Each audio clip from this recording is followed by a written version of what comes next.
Well, I'm near Black Mountain in Wales. I'm going to try and pronounce it. I did try earlier on Google to get the pronunciation. It's Coedwig, the first bit, but it's Mindu Forest. I'm making my way to a reservoir, and the other side of the reservoir is a nice little camping spot. So let's get going. Well, you're not meant to camp in the Brecon Beacons. I think the government's missing out here, or the national park's missing out.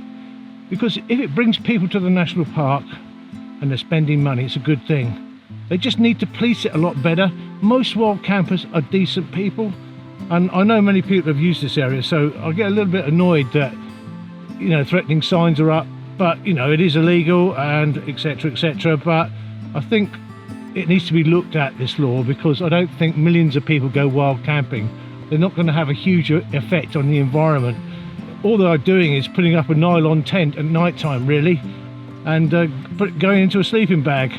Most wild campers do not like fires. But you know, I'm gonna have to break the law to go camping, so let's get going.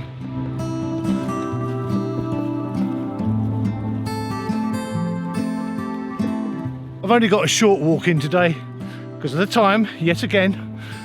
I always do things at the last minute. Couple of miles to the Grwyne Fawr reservoir. I hope I'm pronouncing that properly. Jump across the river, or walk across the river. There's a flat site there. I'm gonna camp there. So I'm taking it easy really, because I don't need to rush. I've got an hour to go 3 miles, so, and then put the tent up. Speak to you later. A little bit of a pan around. I just want to reiterate, we're in the Black Mountains. This is not Black Mountain, which is totally different. This is on the eastern edge of the Brecon Beacons National Park.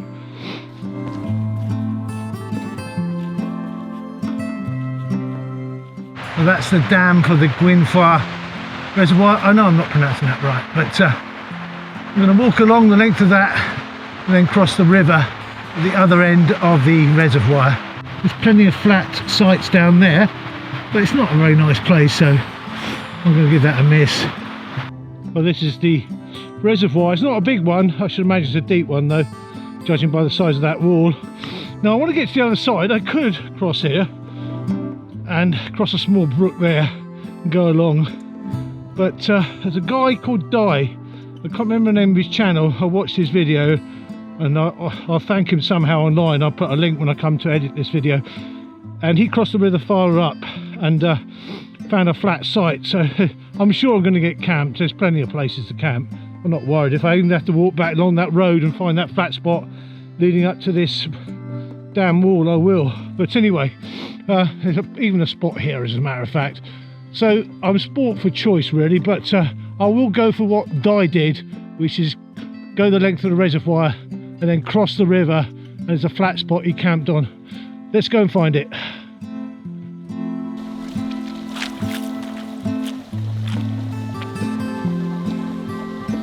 Just passed a couple, about half a mile back, probably even more than that, and I've been getting a lick on, and I can hear shouting, and I left behind my remote control and he brought it to me.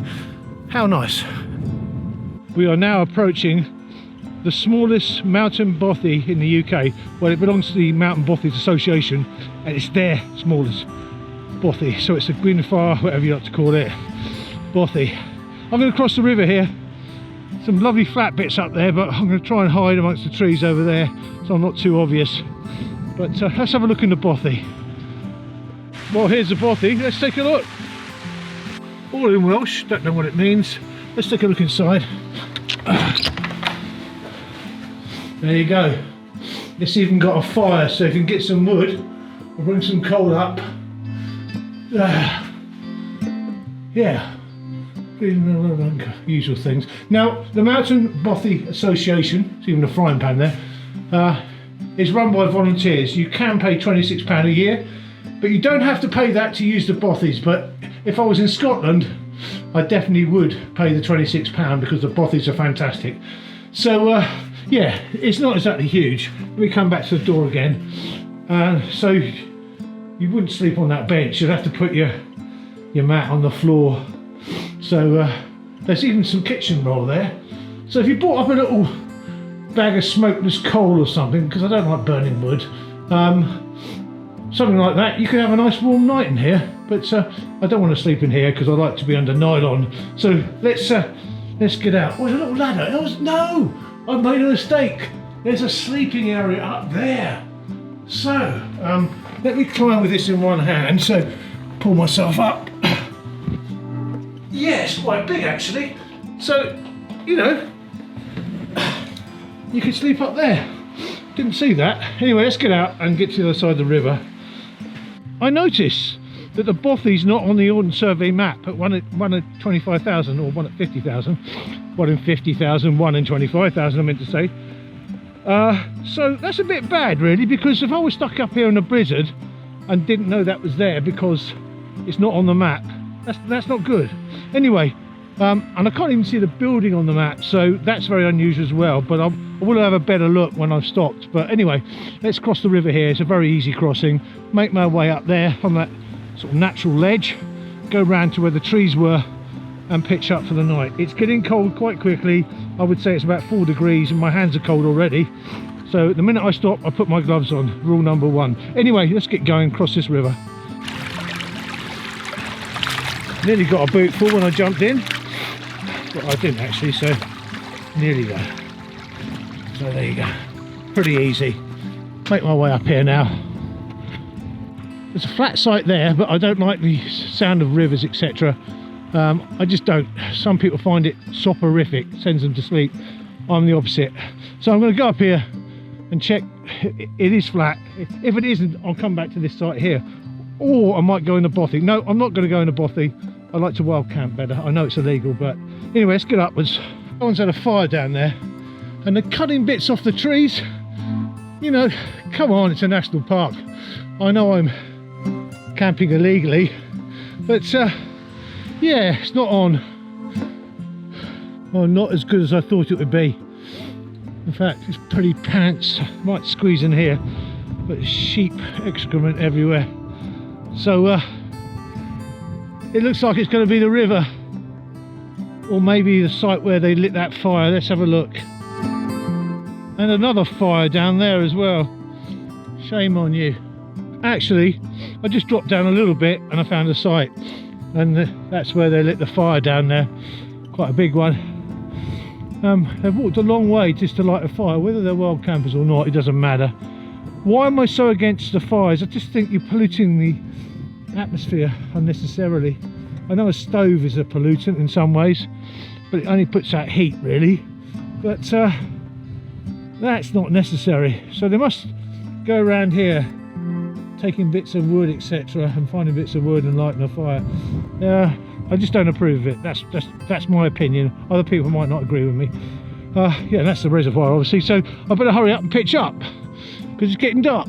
By the way, in the winter when I stop, first things first is I put my gloves on and I put a warm hat on or something like a beanie or ear warmers or something, because the temperature's dropping rapidly and I've been sweating, so I'm beginning to feel cold. So first things first, get my gloves and ear warmer on, or ear warmers on or whatever, and then I start to pitch up the tent. Just got my gloves out, put them down, and I can't find them. What a... Anyway, I've got to put my tent up without my gloves. At least my head's warm.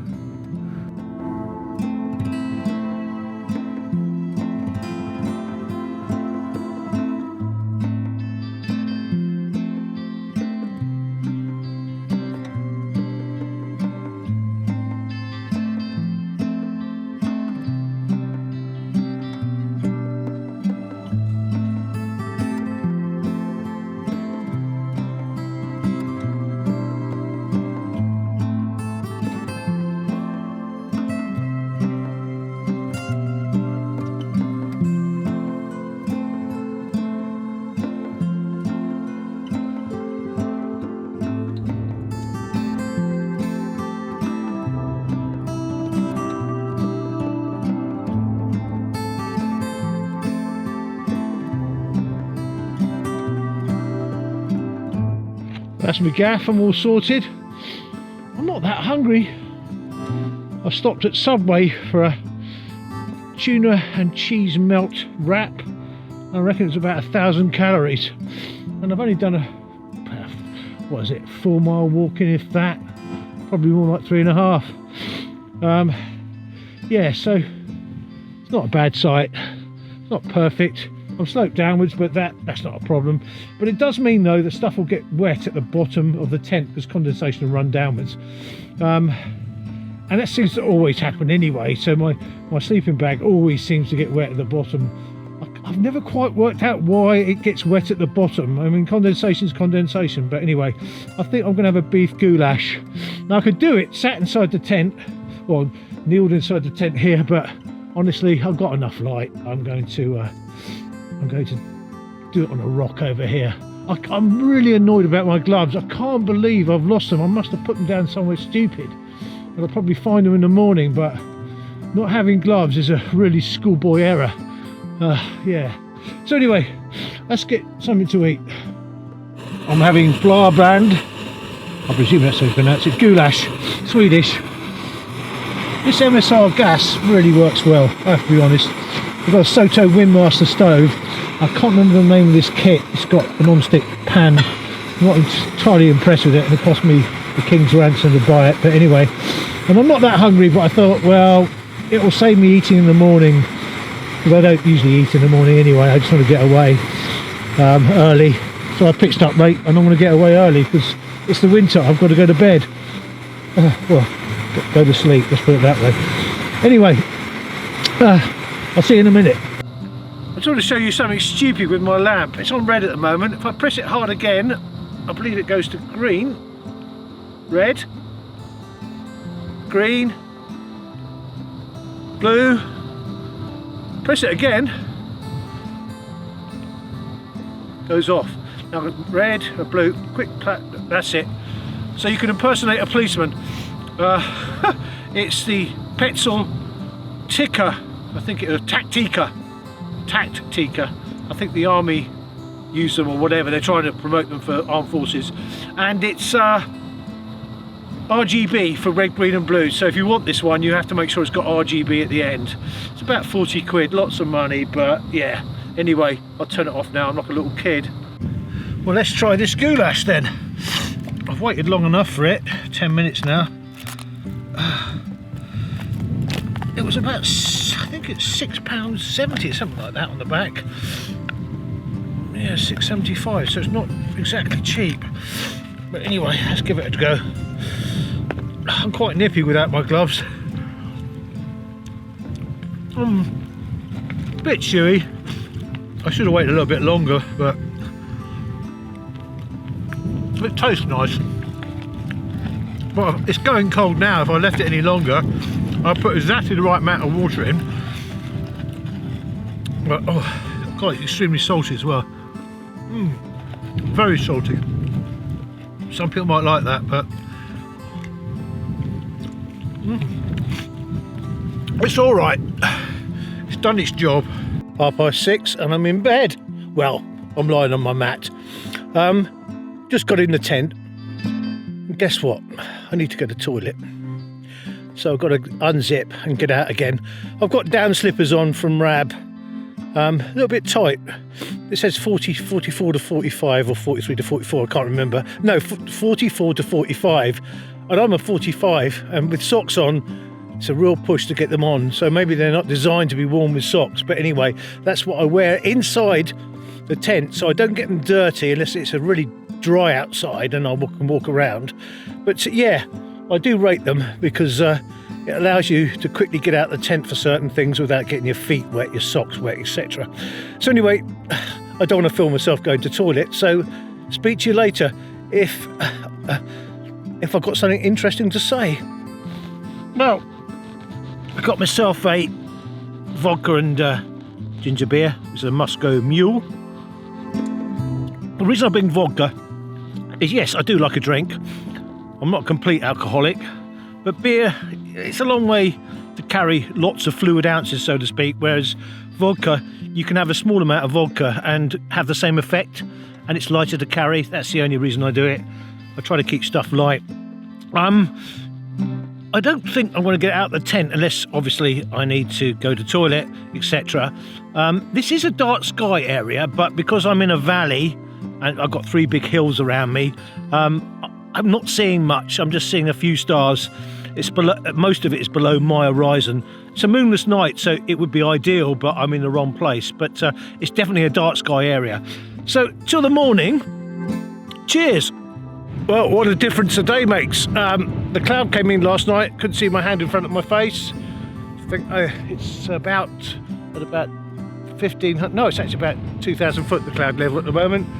But it rained in the night as well, and the wind's really got up. Show you my tent. I've got to pack that away. I like to have it a little bit dry because it's dry at the moment, and that's the view back down the reservoir.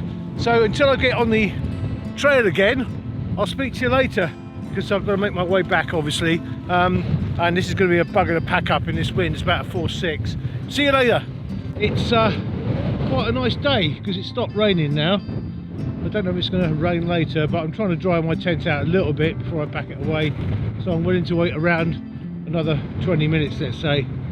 But yeah, the sun hasn't come over the yard I'm here, but the sun has risen. But I think I'm at 500 meters here, so you know, around 1,600 feet, whatever, so quite high up. Although I didn't have much of a walk in, it is quite high up here. But anyway, let's wait for that tent to dry. Well, site cleared.